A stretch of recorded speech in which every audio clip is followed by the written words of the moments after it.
There are moments in your life that are supposed to be yours alone. The kind of moments you replay in your mind for decades, each detail polished to a high shine by the soft cloth of memory. Your first kiss. The day you get the job you've bled for.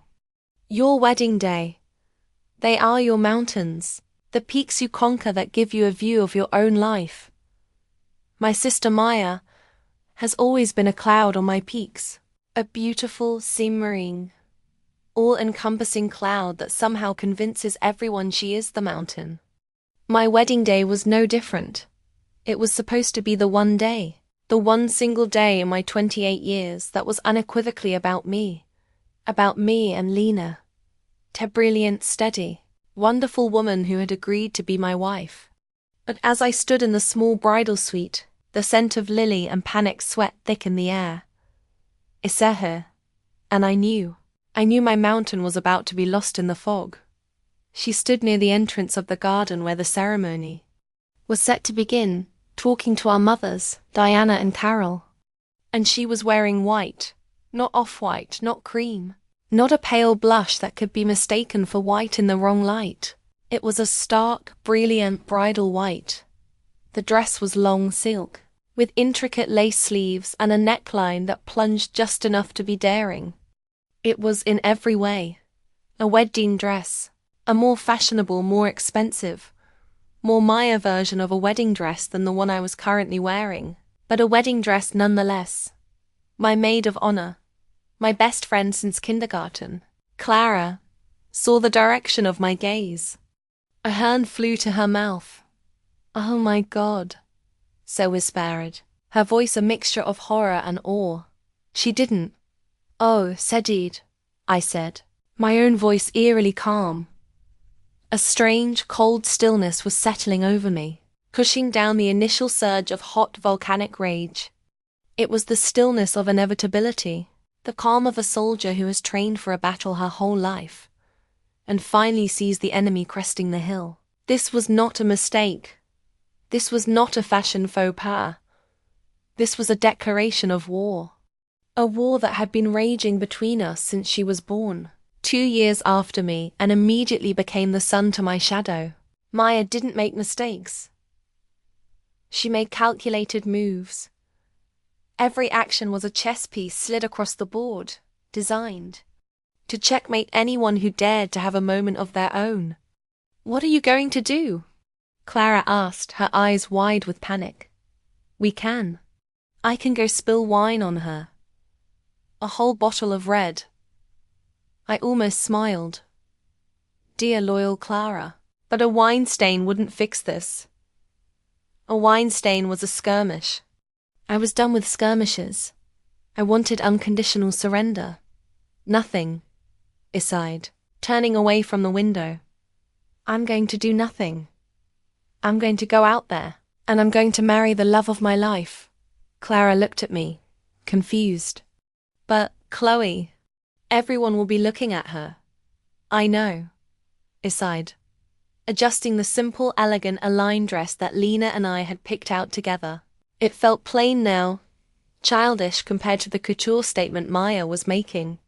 Let them look, because I had a secret, a piece of information I had stumbled upon 3 weeks ago, a secret I had planned to take to my grave out of a twisted sense of sisterly duty, a secret that Maya and her long-term girlfriend Sarah had clearly been hiding from everyone.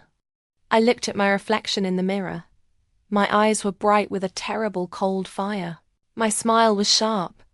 Maya had just brought a knife to a gunfight, and she had no idea I was armed. She wanted the spotlight. She wanted to be the main character at my wedding. I was going to give her a scene she would never, ever forget. The walk down the aisle was the longest 10 seconds of my life. Our mothers, Diana and Carol, walked me halfway. They were beaming, but their smiles were tight. They'd seen the dress. Of course they had. "She looks beautiful, doesn't she?" Diana whispered to me, nodding towards Maya, who was standing in the front row. The implication was clear. "Don't make a scene, Chloe. Don't ruin this perfect family picture. It was the same thing they'd been telling me my whole life. Maya gets the lead in the school play, you get to work backstage. Don't make a scene. Chloe, Maya wins a scholarship you also applied for, using an essay that sounded suspiciously like yours. Don't be jealous, Chloe. Maya brings her new, impressive girlfriend to your birthday dinner and announces their plans to move to Paris. Don't be selfish. Chloe, my entire existence had been a supporting role in the Maya show. And our mothers were the loyal, doting producers. They saw her ambition as brilliance, her selfishness as confidence. They saw my quiet determination as stubbornness, my hurt as jealousy. They had raised a queen and a lady in waiting. And they were furious any time the lady in waiting forgot her place. I squeezed their hands and gave them a brittle smile. As they took their seats, I saw them both give Maya a little nod of approval. For her dress, for her audacity, for being Maya. Then I saw Lena. She stood under the floral archway, looking so beautiful it stole the air from my lungs. Her sharp, tailored suit was the perfect shade of navy blue. Her dark hair was slicked back and her eyes, her warm, intelligent, loving eyes were fixed only on me. She wasn't looking at Maya. She wasn't looking at the guests. She was looking at me as if I were the only person in the world. And in that moment the rage cooled to a hard, dense core in my stomach. This was what mattered. Her, us, the life we were about to build. A life that would be 1,000 miles away from this petty, toxic battlefield. I reached her, and she took my hands. Her palms were warm and steady. You okay? She murmured, her voice for me alone. Her eyes flickered for a fraction of a second towards my sister. She'd seen it too. I'm perfect, I whispered back, and I meant it.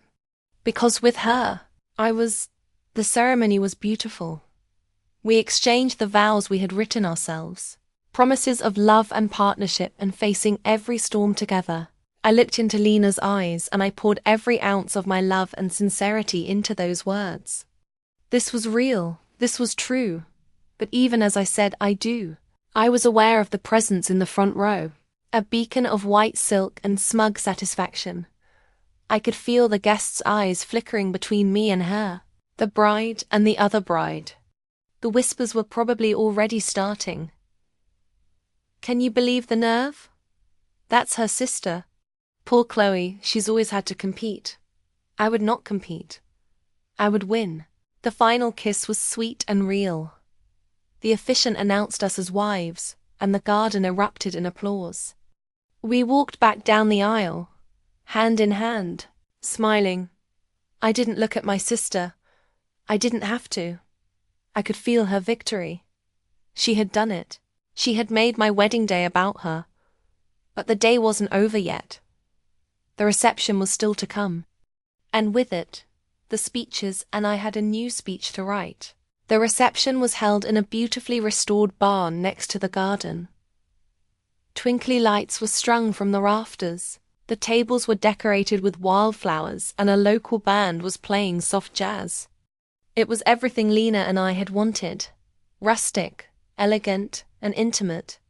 Or, it was supposed to be. Maya, of course, was holding court. She moved through the room like a visiting royal, her white dress a beacon. People flocked to her, drawn by the sheer gravitational pull of her ego. I watched her laugh, a tinkling sound that always sounded practiced to me, as she accepted compliments. What a stunning dress, Maya. I heard one of our cousins gush ... You look like a bride yourself. Oh, this old thing? Maya replied with a dismissive wave of her hand. I just threw it on. I didn't want to overshadow Chloe, of course. The lie was so bold, so audacious, it was almost impressive. Lena squeezed my hand under the table. Don't let her get to you, she murmured in my ear. Tonight is about us .. Let's just ignore her and dance. And I wanted to. A part of me, The part that loved Lena more than I hated Maya wanted to let it go. To rise above it. Just like my mother's always told me to. To be the bigger person. But the bigger person is just the one with the better view of how they're being screwed over. I was tired of the view. I saw Maya's girlfriend, Sarah, across the room. Sarah was sweet, a kind, gentle soul who always seemed a little bewildered by Maya's intensity. She was a talented graphic designer, and she looked deeply uncomfortable. She was wearing a lovely, appropriate for a wedding navy blue dress. She kept glancing at Maya, then at me, a worried frown on her face. She knew this was wrong. But Sarah was not a confronter. She was a peacekeeper. And in Maya's world, the peacekeeper's job was to smooth over the territories Maya had just conquered. The memory of how I'd found out the secret came rushing back. It had been an accident. I'd been at our mother's house, picking up some old photo albums for a slideshow I was making for the reception. I'd gone into Maya's old room to look for a specific album and had seen a small, brown paper bag from a pharmacy peeking out from under her pillow. She'd been staying there for the weekend.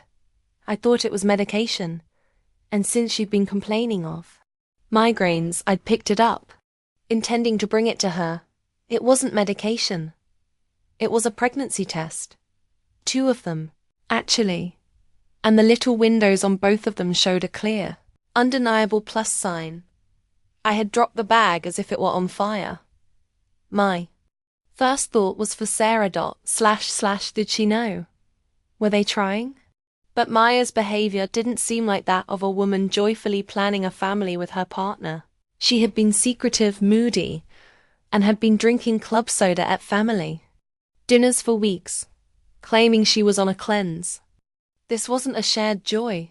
This was a secret, a complication. I had put the bag back, my mind reeling. I hadn't said a word. It was her secret to tell. Her life. But now, she had taken a piece of my life. She had tried to claim my wedding day as her own. And in doing so, she had unwittingly given me the perfect weapon. An eye for an eye. A public moment for a public moment. The band finished the song. Clara, as maid of honor, got up to give her speech. It was beautiful. She told funny stories about our childhood, about how Lena had transformed me from a cynical workaholic into a person who could actually relax. She raised her glass to us, her eyes shining with genuine love. Then, it was my mother's turn. Diana and Carol stood up together, a united front.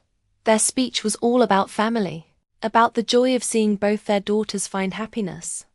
They talked about me, but their eyes kept drifting to Maya. They ended by saying, "We are so proud of the incredible women our daughters have become." It was a plea for peace, a desperate attempt to paper over the crack that had just split our family. Down the middle. Then, Lena stood up. She didn't give a speech. She just looked at me. Chloe, she said, her voice ringing with a clarity that cut through all the noise. You are the best thing that has ever happened to me. I love you more than words. Can say, thank you for marrying me. My heart ached with love for her. She was so good, so pure. And I was about to do something that was neither of those things. Finally, it was my turn. The bride's speech, the final word. I picked up my champagne flute. I stood up. The room fell silent. I looked around at all the faces. My friends, my family, the woman I had just married, and my sister. My beautiful, radiant, treacherous sister in her white dress. She was smiling, a smug little tilt to her lips. She thought she had won. I want to thank you all for coming. I began, my voice steady. It means the world to Lena and me to have you all here to celebrate with us. I smiled, a wide, bright smile. I especially want to thank my family, my mothers, Diana and Carol for their love and support. And my sister, Maya. I turned my body to face her directly. Her smile widened a fraction. She was ready for the praise. Maya, I said, raising my glass. You have always been a woman who knows how to make an entrance, and today is no exception. I think we can all agree that you look absolutely stunning. A nervous titter went through the crowd. They could feel the tension. Some might think that wearing a wedding dress to your sister's wedding is an unusual choice. I let that hang in the air for a moment. But I've been thinking about it, and I've realized it's not about you trying to upstage me. Not at all. Maya's smile faltered. She looked confused. It's an announcement, I said, my voice full of false cheer. You're not trying to steal the spotlight. You're trying to share it. You're letting us all in on your own happy muse. I saw Sarah's face go pale across the room. She knew. I beamed at my sister. We're all so thrilled for you, Maya. Truly ... so I think everyone should raise their glasses with me.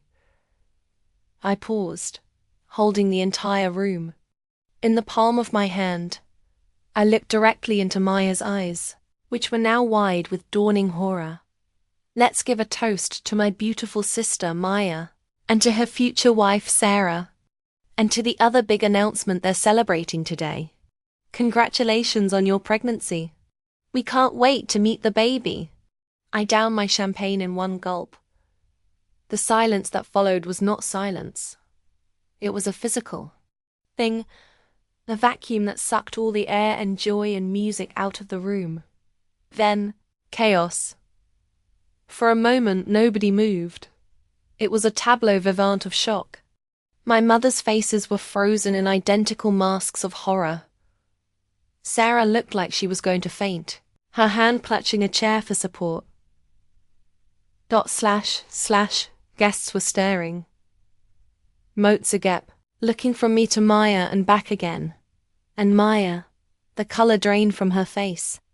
The smug satisfaction, the radiant confidence. It all evaporated in an instant, leaving behind a raw, stark terror. Her eyes were locked on mine, and in Tim, I saw not anger, but poor, unadulterated panic. She looked like a cornered animal. Then, the whispers started, not the gentle titters from before, but snap, sibilant hisses that spread through the room like wildfire. Pregnant. Did she just say pregnant? With Sarah? I didn't even know they were. In that white dress? My God, the nerve! The spell broke. Sarah made a small, choked sound and fled the room. Pasine pas stuned guests. Maya didn't seem to notice. She was still staring at me, her whole body trembling. Then Lena's hand was on my arm. Her grip was tight, her knuckles white. I finally tore my eyes away from my sister to look at my wife. The expression on Lena's face is one I will never forget. It wasn't anger. It wasn't shock. It was a deep, profound disappointment. That she didn't know them at all. Chloe. So whispered. Her voice hoarse. What did you just do? Before I could answer, my mother Diana was there. Her face was a thundercloud. How could you? She hissed, her voice low and venomous. You have ruined everything. Everything. She's the one who wore a wedding dress.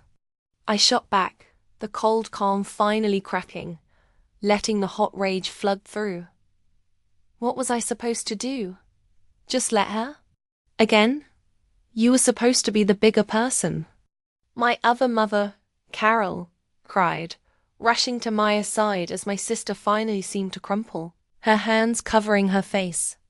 You were supposed to have grace. This is your sister, and I'm your daughter. I yelled, my voice breaking. When was anyone ever going to stand up for me? When was my day ever going to be my day?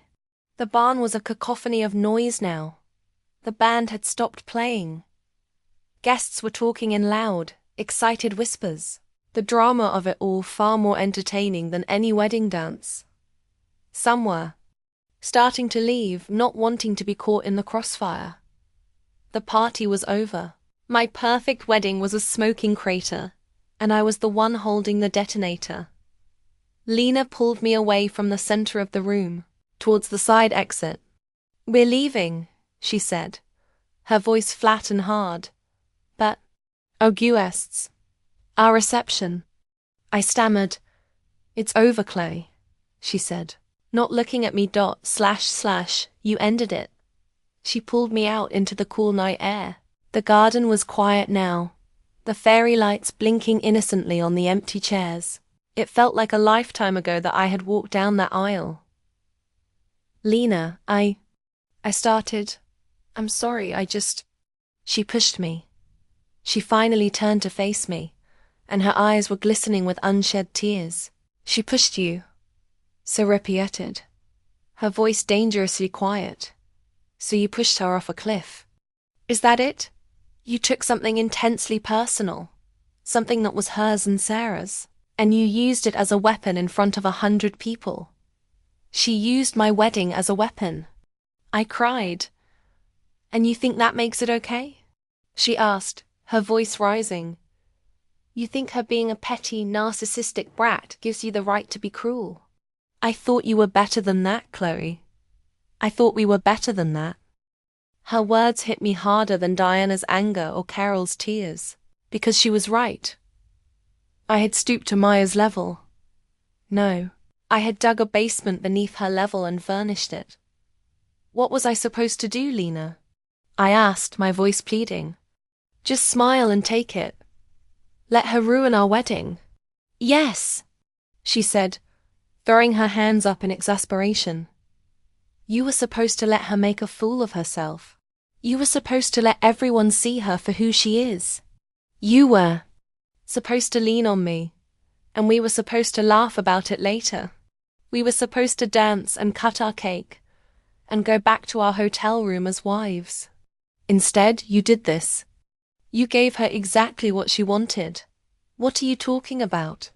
"She wanted to be the center of attention, Chloe," Lena said, her voice cracking. "And you delivered it to her on a silver platter.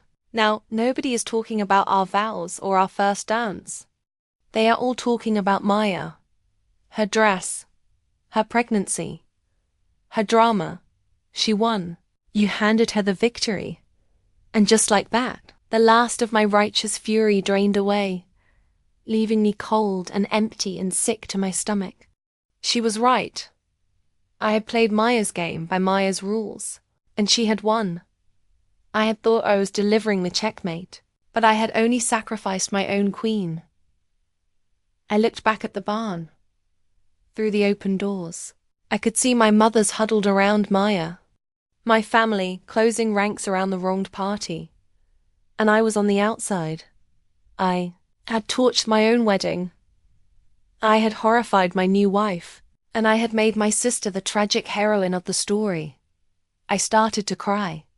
Not the angry tears of before, but the gut-wrenching sobs of someone who has just made the biggest mistake of their life. Lena didn't move to comfort me.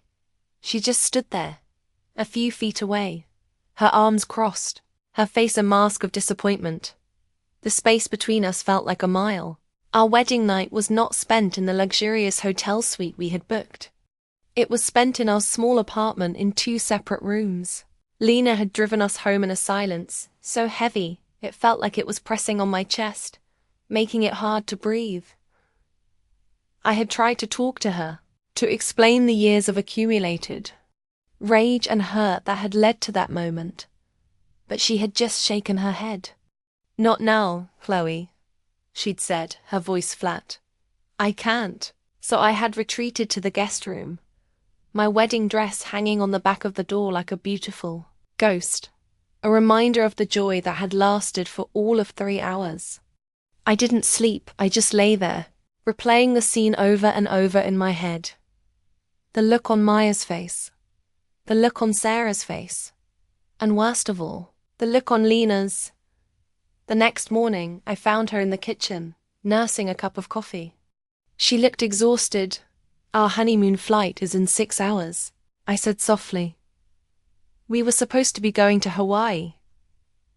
2 weeks of sun and sand and starting our new life together. The thought of it now felt like a cruel joke. I'm not going, she said without looking at me. My heart plummeted. What? Lena, we can't just... I can't go to a tropical paradise and pretend to be blissfully happy right now. Chloe. She sighed, finally meeting my eyes. The disappointment was still there, but now it was layered with a deep, weary sadness. I can't pretend that what you did yesterday didn't happen. So what are we going to do? I asked, my voice small. I'm going to go stay with my sister for a few days, she said. I think we need some space. Space. We had been married for less than 24 hours and we already needed space. Lena, please don't go, I begged, tears welling up again. We can fix this. I can fix this. How? She asked, a genuine question in her voice. How can you possibly fix this, Chloe? Can you unsay the words? Can you unruin our wedding? Can you unbreak the trust I had in you? I had no answer. She sighed and ran a hand through her hair. I love you, she sighed, and it was the most painful thing she could have said in that moment. But I am so angry with you, and I am so disappointed. The woman I married yesterday, I thought she was above that kind of petty cruelty. I need to figure out if I was wrong. She packed a small bag and left. The click of the front door closing echoed in the silent apartment like a gunshot. I was alone. Truly. Alone for the first time in my relationship with her. The next few days were a blur of misery. I called the airline and the hotel, cancelling our honeymoon. The financial loss was significant, but it was nothing compared to the emotional bankruptcy I was feeling. My phone was a minefield. Texts from friends and family ranged from concerned, "Are you okay?" to nosy, "Oh my God, what happened next?" to furious. The angriest texts came from a number I didn't recognize at first. It was Sarah. "I hope you're happy. You didn't just humiliate Maya. You humiliated me. This was our news to share in our own time. You took that from us. You are a cruel, hateful person. Sarah.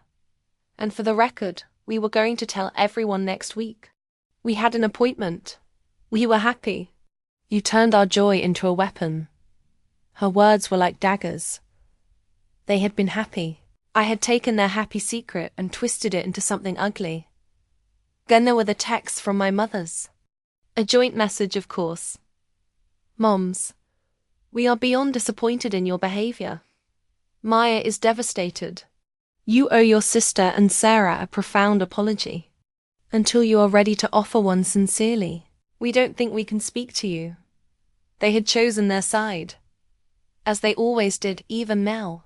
When Maya's provocation was so blatant, my reaction was deemed the greater sin. Because I was the one who broke the unspoken rule. We don't air our dirty laundry. We pretend to be perfect. I had not just announced a pregnancy. I had announced that our family was a lie. I spent my would-be honeymoon, week on my couch, watching mindless television and eating takeout. I tried calling Lena every day, but Sarah didn't swear. She would send a short text back, "I'm okay. Still need time," just to let me know she was alive. Each message was a tiny mercy and a fresh twist of the knife. I was spiraling, lost in a sea of guilt and regret.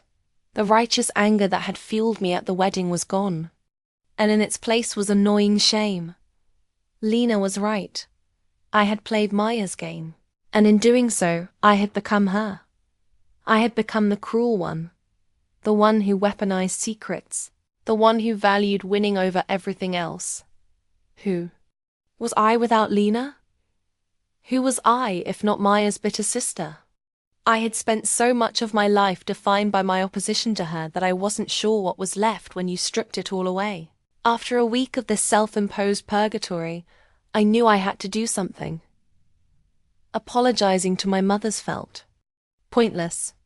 They wouldn't hear me. They only wanted me to fall back in line.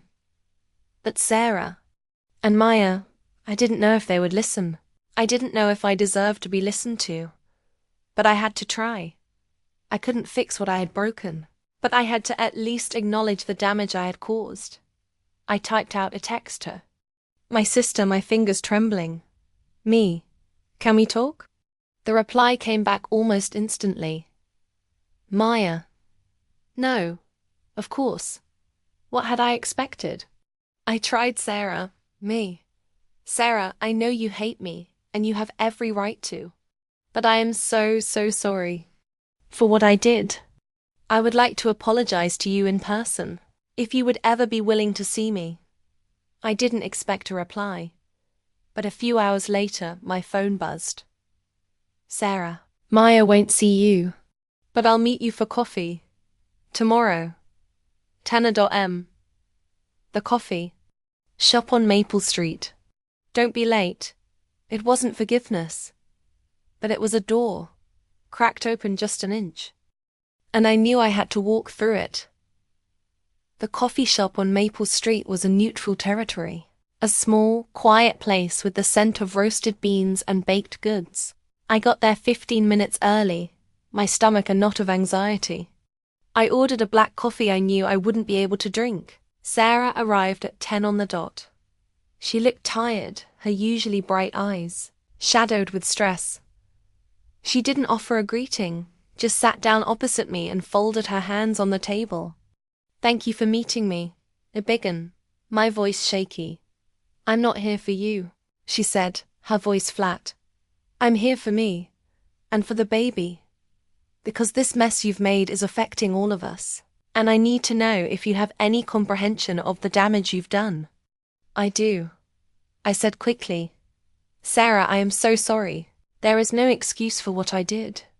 It was cruel and vindictive, and I took something that was precious and private, and I threw it into the middle of a circus. I hate myself for it. She listened, her expression unreadable. Why? She asked finally. Why would you do that? And so I told her everything. Not as an excuse, but as an explanation. I told her about a lifetime of being second. Best of being told to be the bigger person while my sister danced all over my boundaries. I told her about the stolen scholarships, the upstaged birthdays, the constant, grinding feeling of being invisible. I told her about the white dress, and how it felt like the final, ultimate act of erasure. I snapped. Ifini said, my voice a whisper. I had this one piece of information, this one stone to throw back at her, and in that moment of rage, I threw it with everything I had. And I didn't care who it hit. I didn't think about you. I didn't think about the baby. I didn't even think about Lena. All I could think about was hurting Maya the way she had hurt me. Tears were streaming down my face now, but I didn't bother to wipe them away. It was the worst mistake of my life, I sighed, and I would give anything to take it back. Especially the part that hurt you. You. There never been anything but kind to me. You got caught in the crossfire of a war you didn't start, and I am so deeply sorry for that. Sarah was quiet for a long time, just stirring her tea. She drives me crazy too, you know, she said finally, a flicker of a wry smile on her lips. I love her, but my God, she is the most self-absorbed person I have ever met. The white dress. I told her not to. I begged her not to. I told her it was a horrible, cruel thing to do. What did she say? I asked. She said I was being dramatic. She said it was a beautiful dress and she deserved to look beautiful. She said you wouldn't mind, that you were strong enough to handle it. She sighed ... She lives in a world where she is the main character, and everyone else is just a supporting player in her story. She genuinely doesn't understand why people get upset with her. It was the most accurate description of my sister I had ever heard.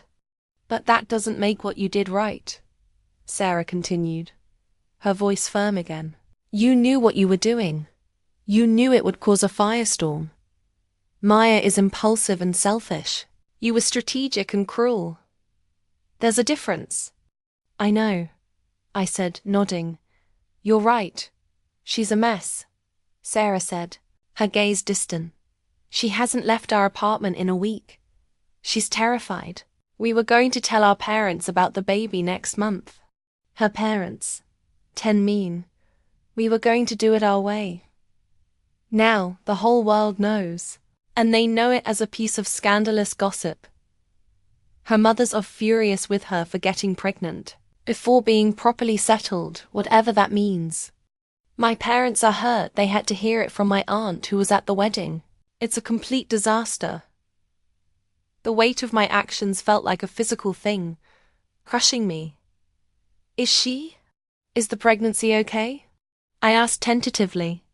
Sarah's expression softened for the first time. The baby is fine, she sighed.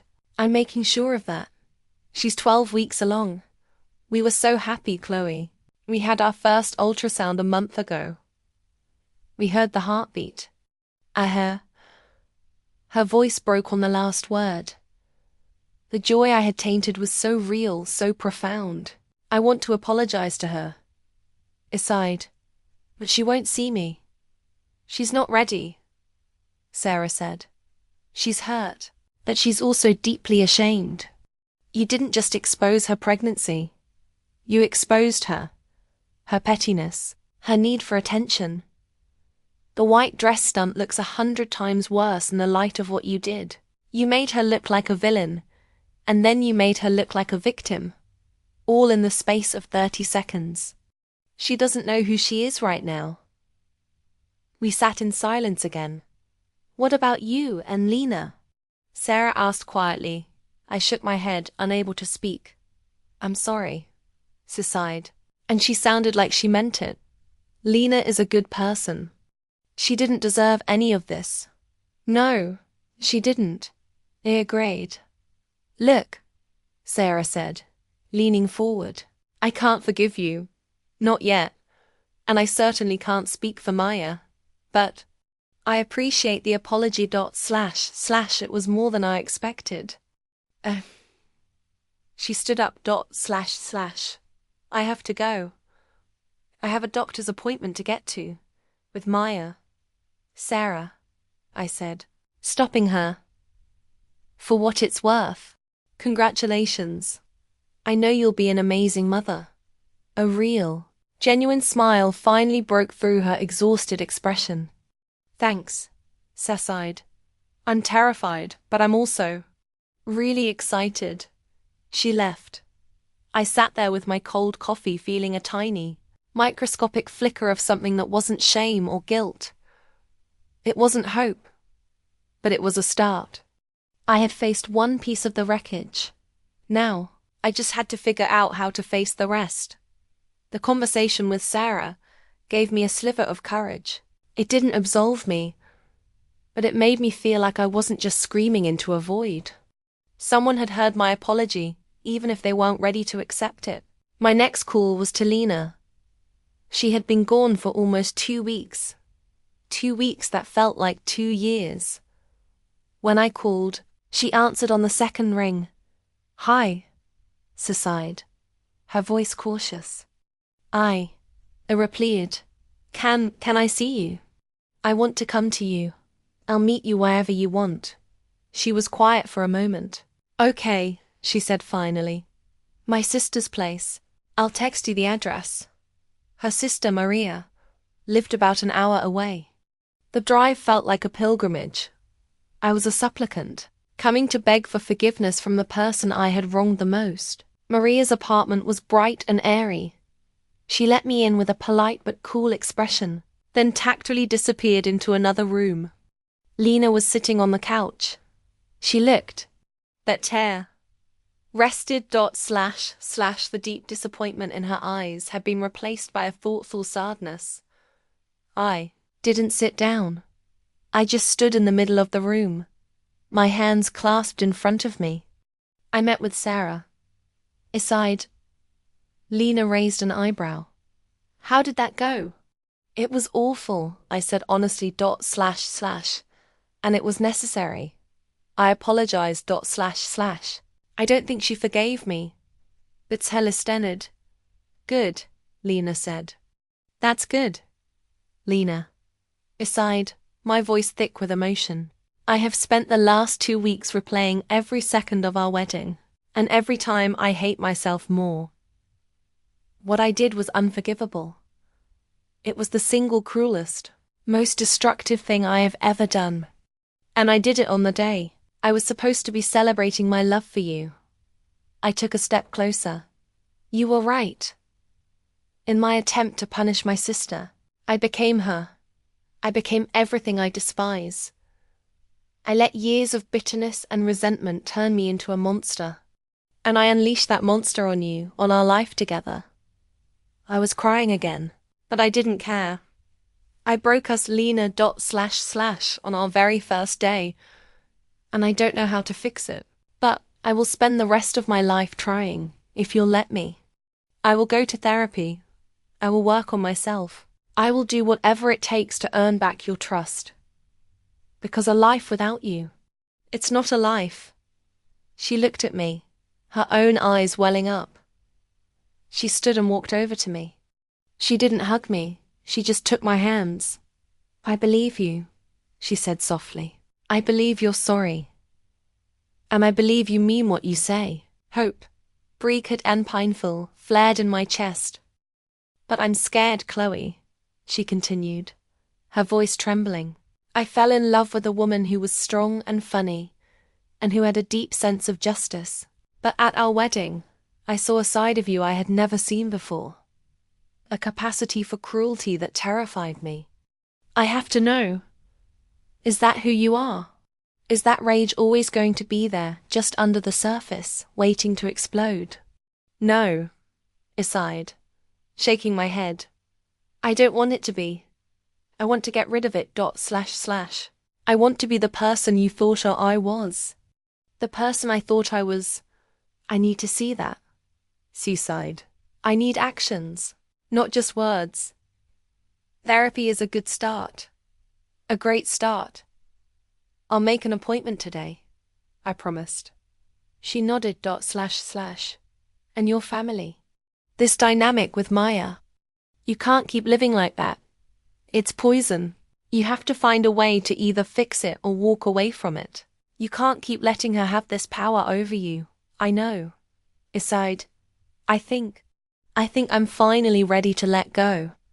I don't care about winning anymore. I just want peace. She searched my face for a long moment. Then she squeezed my hands. Okay, sighed. I'll come home. The relief was so overwhelming I felt my knees go weak. But we're taking it slow. So Wernid, we're not going back to how things were. We're starting over. From day one, we have to rebuild the foundation you shattered. And it's going to be hard work. I'll do the work. Aside. My voice choked with gratitude. I promise. She finally gave me a small, sad smile. I know you will. It wasn't a magical fix. The chasm was still there, that she had thrown me a rope, and I held onto it like it was my only lifeline. Because it was. Coming home to our apartment with Lena was not a celebration. It was a fragile truce. We moved around each other with a careful sort of politeness, like two strangers who had been forced to be roommates. We slept in the same bed, but with a foot of empty space between us. The easy intimacy we had shared was gone, replaced by a tense awareness of the damage that had been done. True to my word, I phoned a therapist. My first session was brutal. I ugly cried my way through the entire hour, unpacking a lifetime of sibling rivalry, perceived parental neglect, and my own deep-seated feelings of inadequacy. My therapist, a calm, insightful woman named Dr. Anya Sharma, listened patiently. It sounds like your sense of self-worth, has been inextricably tied to your sister for a very long time, she said at the end of our session. You've been defining yourself by what you are not. You are not Maya. The work we need to do is to figure out who Chloe is. It was a terrifying question. Lena and I started our own version of therapy. Every evening we would sit down for 30 minutes and just talk. No television, no phones. We talked about our days. We talked about our feelings. I told her about my therapy sessions. She told me about her fears. It was stilted and awkward at first, but slowly, painstakingly, we started to rebuild. I didn't push things with my family. I let them have their silence. The anger I had once felt towards them had been replaced by a kind of weary sadness. They were who they were. They had chosen their narrative, their perfect, wronged daughter and their cruel, unstable one. I couldn't change that. All I could do was change myself. About a month after the wedding, I got an unexpected email. It was from Maya. Maya, Sarah told me you apologized.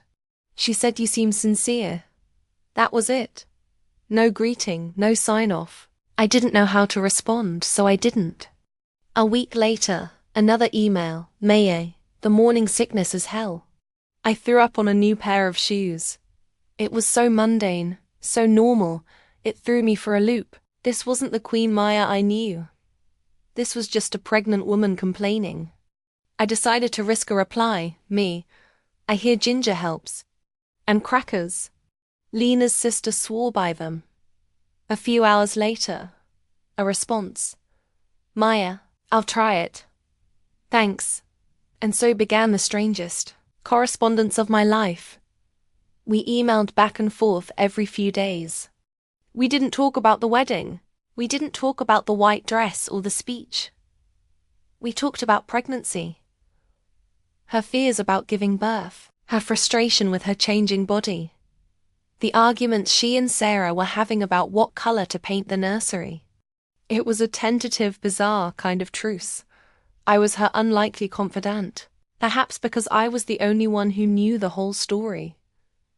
Or perhaps because in this one area of her life, she was not the expert. She was scared and vulnerable. And for the first time, she was letting me see it. I told Lena about the emails. She listened thoughtfully. Be careful, Sir Wernid. Don't get sucked back into the old dynamic. I won't, I promised. This feels different. And it did. I wasn't her rival. I wasn't her keeper. I was just her sister, a new, fragile definition of the word. One afternoon, she sent me a picture. It was a grainy black and white photo of a tiny, bean-shaped blob. An ultrasound. Maya, it's a girl. I stared at the picture of my niece. My tiny, innocent niece, whose existence I had announced to the world in an act of petty vengeance. A wave of shame washed over me, so intense it made me dizzy. She's beautiful, Maya. Congratulations. Maya, we're naming her Amelia. That's a lovely name. Maya, can I call you? My heart hammered in my chest. We hadn't spoken on the phone since before the wedding. Yes. My phone rang a second later, I answered. Seh sighed, her voice small. Hi, I replied. I'm scared, Seh whispered. Chloe, I'm really scared. What if I'm a terrible mother? What if I'm like our mothers? What if I mess her up? And in that moment, hearing the raw fear in her voice, something in me broke. The last vestiges of my anger, my resentment, my need to be right, it all just dissolved. She wasn't a monster. She was just my sister, and she was terrified. You won't be. I sighed, my own voice thick. You're not them. And you have Sarah ... and you're already worried about it, which means you're going to be a great mom. She started to cry, soft, hiccuping sobs. I'm sorry, Chloe. Sisai trove her tears. I'm so sorry about the dress. It was a horrible thing to do. I was being a monster. I know, I sighed. And I'm so sorry about the speech. It was the cruelest thing I've ever done. I know. Sisniflid. And there we were, two sisters finally telling the truth. Not the weaponized truth of my wedding speech, but her real, messy, painful truth. We had broken each other. And now, maybe we could finally start to heal. The healing process was not linear. It was a clumsy, awkward dance. 2 steps forward, 1 step back. There were days when Maya and I would have a conversation that felt almost normal, and days when the weight of what we'd done to each other would settle between us, heavy and silent. My therapy continued. Dr. Sharma helped me see that my relationship with Maya was a symptom, not the disease. The disease was a deep-seated belief that love and approval were finite resources that I had to fight for. I had seen Maya as my competitor for our mother's affection, and that dynamic had bled into every area of my life. You don't have to compete for love, Chloe, Dr. Sharma told me. Especially not from Lena. Her love for you doesn't diminish when something good happens to someone else. It's not a pie with only so many slices. It was a revolutionary concept. Lena and I were slowly, carefully, finding our way back to each other. The space in our bed grew smaller. The silences became more comfortable. One evening, as we were cooking dinner, she reached over and tucked a stray piece of hair behind my ear. It was such a small, simple gesture, but it felt monumental. A flicker of the old, easy intimacy. I leaned into her touch, my eyes closing in gratitude. I love you, I whispered. I love you too, she whispered back. I'm proud of you. Chloe, you're doing the work. Her pride meant more to me than any victory over my sister ever could. As Maya's pregnancy progressed, our tentative truce solidified. I became her go-to person for panicked questions and late-night anxieties. Sarah was the rock, the steady, practical one. I was the unlikely emotional support. I still hadn't spoken to my mothers. They had sent a terse, joint birthday card for my 29th birthday, with a gift certificate to a department store. It felt less like a gift and more like a transaction. I sent a polite thank you email and left it at that. I was learning to detach, to not need their approval. It was a slow, painful weaning. Maya's baby shower was a complicated affair. Sarah's family hosted it. I was invited. My mothers were invited. You don't have to go if you don't want to, Lena told me the night before. I know, I said, but I think I want to. For Amelia, walking into that party felt like walking back onto the battlefield. At this time, I wasn't armed for war. I was just there to celebrate my niece. My mothers were there, huddled in a corner. They gave me a curt nod, their faces tight with disapproval. The old me would have been devastated. The new me felt a surprising sense of freedom. Their opinion of me was no longer the measure of my worth. I gave my gift to Maya, a collection of my favorite childhood books. When she opened it, her eyes met mine across the room. She gave me a small, genuine smile. It was a white flag, a peace treaty in the form of a worn copy of Goodnight Moon. The true test came when Maya stood up to thank everyone for coming. She was radiant, her belly round and full under a soft blue dress. Thank you. All for being here, she said, her hand resting on her stomach. It means the world to us. / This year has been a difficult one. We've made mistakes, and we've learned a lot. Her eyes found mine.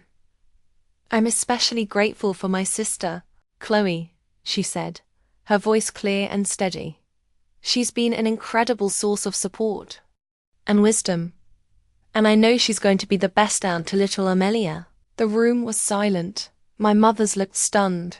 In that moment, Maya gave me a gift, a public acknowledgement, a rewriting of the narrative. She didn't have to do it, but she did. She was not just taking responsibility for her part in our war, she was helping me heal from mine. I had to duck out of the room, overwhelmed by an emotion I couldn't name. Lena followed me. "Are you okay?" she asked, wrapping her arms around me. I nodded, leaning my head against her shoulder. "Yeah," I said, my voice choked. "I think I am."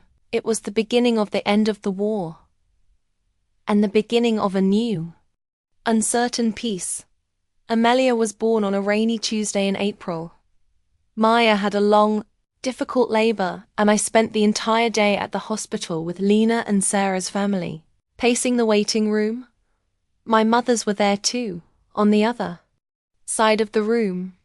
We existed in a strange, silent truce, our shared anxiety a temporary bridge over the chasm between us. When Sarah finally came out to get us, her face was a beautiful mess of tears and exhaustion and pure joy. "She's here," she announced. "She's perfect." We all crowded into the room. Maya was pale and spent, but she was glowing ... and in her arms was the tiniest, most perfect human I had ever seen. She looked up as I approached the bed. "Hey," she whispered. "Hey," I whispered back. "She's amazing. She's amazing. Do you want to hold her?" she asked. My heart leaped into my throat. I looked at Lena, who gave me a reassuring nod. I carefully washed my hands and then sat on the edge of the bed. Maya gently transferred the warm, tiny bundle into my arms. Amelia's little face was scrunched up, her eyes squeezed tight. She smelled of milk and magic. And as I held her, this little person who had been at the center of so much pain and turmoil, I felt the last of the anger and bitterness inside me wash away. It was gone. All of it, replaced by a fierce, protective love that was so overwhelming it brought tears to my eyes. This was my niece, my family. Later, after everyone else had cleared out, my mother Diana approached me in the hallway. "Chloe," she said, her voice uncharacteristically soft. "What Maya said at the shower, and today seeing you two." She trailed off, searching for the words. "Maybe we were wrong. We always saw Maya as the fragile one, and you as the strong one. We always expected you to be the one to bend." "I bent until I broke, Mom," I said, my voice quiet but firm. She flinched, but she nodded ... "I know. I see that now." She took a deep breath. "I'm sorry for not seeing your pain, for not protecting you." It was the apology I had waited 30 years to hear. It wasn't perfect. It didn't erase the past. But it was real. "Thank you," I said. It was a beginning. Life settled into a new kind of normal. I was an aunt. A doting, obsessed aunt. I spent weekends at Maya and Sarah's apartment, learning how to change diapers and give bottles. I watched in awe, as Maya, my selfish, self-absorbed sister, transformed into a patient, loving, incredible mother. Lena and I were stronger than ever. We had walked through fire and come out the other side. Our love tempered and refined. We celebrated our 1-year anniversary quietly, with a simple dinner at home. It was more romantic and more meaningful than our disastrous wedding ever could have been. "To us," she said, raising her glass. "We made it," I echoed, my heart full. The relationship with my mothers was still a work in progress. There were good days and bad days. But we were talking. We were trying. We were learning a new dance. One day, I was over at Maya's, watching Amelia sleep in her crib. Maya came and stood beside me. "Do you ever think about it?" she asked quietly. "The wedding?" "Sometimes," I admitted. It's like a horror movie I starred in, she said with a dark laugh. I watch it in my head and I can't believe that was me. The dress. God, I was such an ass. We both were. I said. Yeah, she agreed. We stood in silence for a moment. But you know the craziest part? What? If it hadn't happened? If we hadn't had that spectacular nuclear explosion? I don't think we'd be here. She looked at me. I think we would have just kept going like we were, chipping away at each other, forever until there was nothing left. She was right. The explosion had been necessary. It had destroyed the old, rotten structure of our relationship, and it had cleared the ground for something new to grow. I hate that it happened, I said, but I'm grateful for where we are now. Me too, she said. She leaned her head on my shoulder and we just stood there, watching my niece sleep. Two sisters. Not perfect, not fixed, but real. And finally at peace. The years that followed were blessedly, beautifully ordinary. Amelia grew from a tiny bundle into a walking, talking whirlwind of a toddler. She had Maya's dramatic flair and Sarah's kind heart. She was the center of our strange, cobbled-together family. My mothers, Diana and Carol, slowly learned to be grandparents. In their love for Amelia, they found a new, softer way of being. They began to treat Maya and me not as a matched set of opposing forces, but as two individual daughters. The favoritism didn't vanish overnight, but it faded, replaced by a more balanced, if still imperfect, affection. My therapy sessions became less frequent, moving from weekly to monthly, and then to just occasional check-ins. I had learned the tools I needed to dismantle the old, toxic structures in my mind. I learned to find my worth not in comparison to others, but within myself. Lena and I decided to renew our vows on our 5th anniversary. Not because we needed to, but because we wanted to. We wanted to replace the memory of our first wedding with a new one.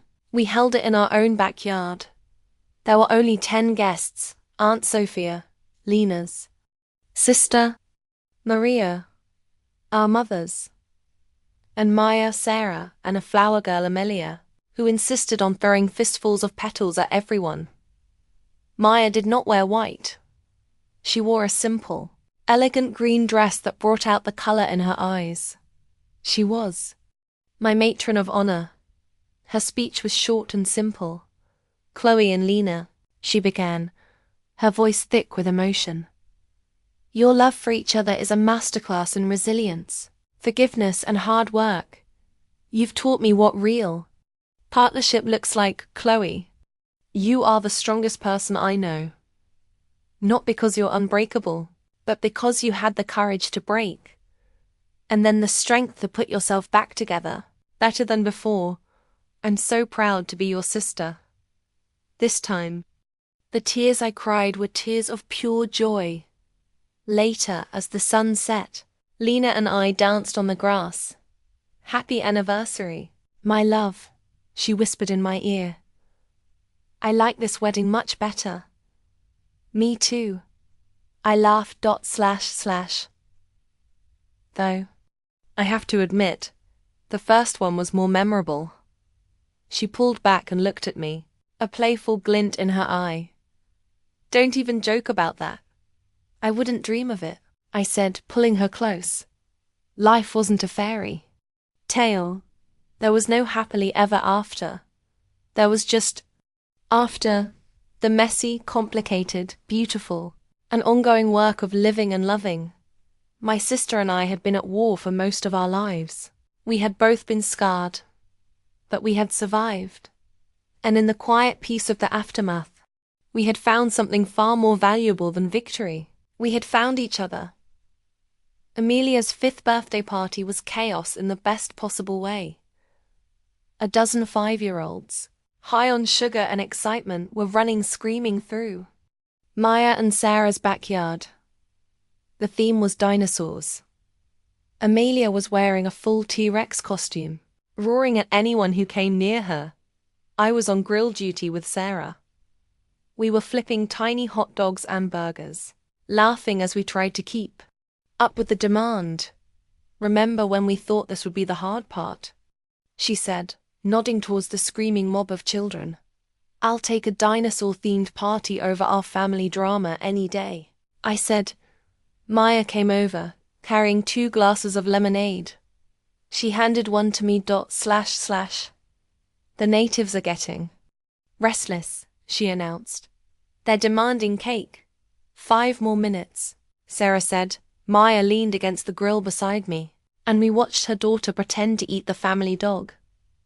"I got an email from Mum Diana this morning," she said quietly, so only I could hear. "She sent me a link to an article, 10 ways to ensure your second child doesn't feel left out." I choked on my lemonade. "You're kidding." "Nope," she said, a wry smile on her face. "The irony is so thick. You could ice a cake with it." "Did you reply?" I asked. "I did," she said. I told her thanks. "Mom, maybe you should have read this 30 years ago." I stared at her, my jaw on the floor. Then we both burst out laughing. A deep, genuine, shared laugh. It was the laugh of 2 people who had been through the trenches together and had come out the other side with a shared, dark sense of humor. "What did she say?" I finally managed to ask. She sent back a frowny face emoji. Maya said, shrugging, "It's a start." It was. It was a sign that the earth had shifted on its axis. Our mothers were trying, in their own clumsy way, to acknowledge the past, to learn. Later, as we all gathered around to sing Happy Birthday to a roaring T-Rex, I looked at the faces around the table. My wife, Lena, her arm around my waist. My sister, my co-conspirator in peace. My sister-in-law. My friend. My niece, a tiny, fierce force of nature. My mother's, still complicated, but present. This was my family. Not the perfect, polished family from the photographs of my childhood, but something far better. Something real. Something forged in fire, tested by cruelty and rebuilt with love, forgiveness, and a whole lot of therapy. The war was long over. The peace was not just holding, it was thriving. And I, the girl who had once felt like a shadow, was finally, completely, standing in my own sun. The call came on a Sunday morning. I was in the garden with Lena, my hands deep in the soil. A feeling of contentment settled deep in my bones. It was Maya. Her voice was tight with a familiar panic. "It's Mom Carol," she said, without preamble. "She had a fall. She's at St. Mary's. It's pretty serious." The world tilted. Lena and I were at the hospital in under an hour. We found Maya and Diana in the waiting room, a sterile beige box that smelled of antiseptic and fear. Diana's face was pale, etched with worry. Maya was pacing. "What happened?" I asked. "She was on a ladder." "She was on a ladder," Diana said, her voice trembling. "She slipped. She broke her hip, and she hit her head. They're taking her into surgery now." The 4 of us, the fractured core of our family, were suddenly united in a common terror. The old resentments, the carefully constructed boundaries, they all dissolved in the harsh fluorescent light of the hospital. We waited for hours. We drank terrible coffee. We made stilted conversation. But as the day wore on, something shifted. Diana started telling stories about when she and Carol first met. Maya and I talked about Amelia. We weren't enemies or rivals. We were just 2 daughters, scared of losing their mother. When the surgeon finally came out, the news was cautiously optimistic. The surgery had gone well. The next 48 hours would be critical. We took turns sitting by Carol's bedside in the ICU. She was unconscious, hooked up to a web of tubes and monitors. Seeing her so still, so fragile, was a profound shock. This was the woman who had always been a quiet force, the steady background to Diana's more vibrant energy. During one of my shifts, Diana came in and sat beside me. "You know," she said, looking at her wife's sleeping face, "the night of your wedding, after you left, Carol was the one who fell apart. I was just angry. But she was heartbroken. She kept saying, 'We did this. We broke them.' I didn't know what to say. 'She loves you so much, Chloe,' Diana continued, her eyes filling with tears. 'Both of you. We got it wrong. For so long.' 'I know, Mom,' I said softly, and I reached out and squeezed her hand. Carol recovered. Slowly. The road was long, involving weeks in the hospital and months of physical therapy. And through it all, we were there. Maya and I coordinated schedules. I would handle the insurance paperwork. She would handle the meal deliveries. Diana was the primary caregiver, but we were her support system. We were a team. One afternoon I was helping Carol with her physical therapy exercises. She was frustrated, in pain and ready to give up. "I can't do this," she grumbled. "Yes, you can," I said firmly. "One more, for me." She glared at me, but she did it. Afterwards, as she was catching her breath, she looked at me. "You're a good daughter, Chloe," she said, her voice clear. "You always have been. I'm sorry if I didn't always make you feel that way." It was everything. The final piece of the puzzle clicking into place. The crisis had been a terrible, frightening thing, but it had also been a gift. It had forced us to tear down the last of the walls between us. It had reforged us into something new, something stronger, something that finally, truly felt like a family. A few years later, Lena and I bought a house, a small place with a big garden, not far from Maya and Sarah. Our lives were intertwined in the best possible way. We had family dinners on Sundays. Our kids, because Lena and I had adopted a wonderful, rambunctious little boy named Leo, were best friends. Amelia was 10, a smart, funny, dramatic girl who was a perfect blend of her mothers. Leo was 7, and he adored his older cousin. One sunny Saturday, we were all in my backyard for a barbecue. The kids were playing, the dogs were chasing squirrels, and the adults were sitting on the patio, enjoying the warm afternoon. Maya and I were at the drink station, mixing a pitcher of sangria. "Remember," she said, dropping a slice of orange into the pitcher, "when our idea of a dramatic family event was me wearing the wrong dress to a party?" I laughed. "Simpler times. God, we were idiots," she said, shaking her head. "Complete and total idiots." I agreed cheerfully. We looked out at the scene before us. Lena was laughing at something Sarah said. Our mothers were sitting together, watching their grandchildren play. Leo was trying to teach Amelia how to throw a frisbee. It wasn't perfect. There were still moments of friction, echoes of the old dynamics, but it was real.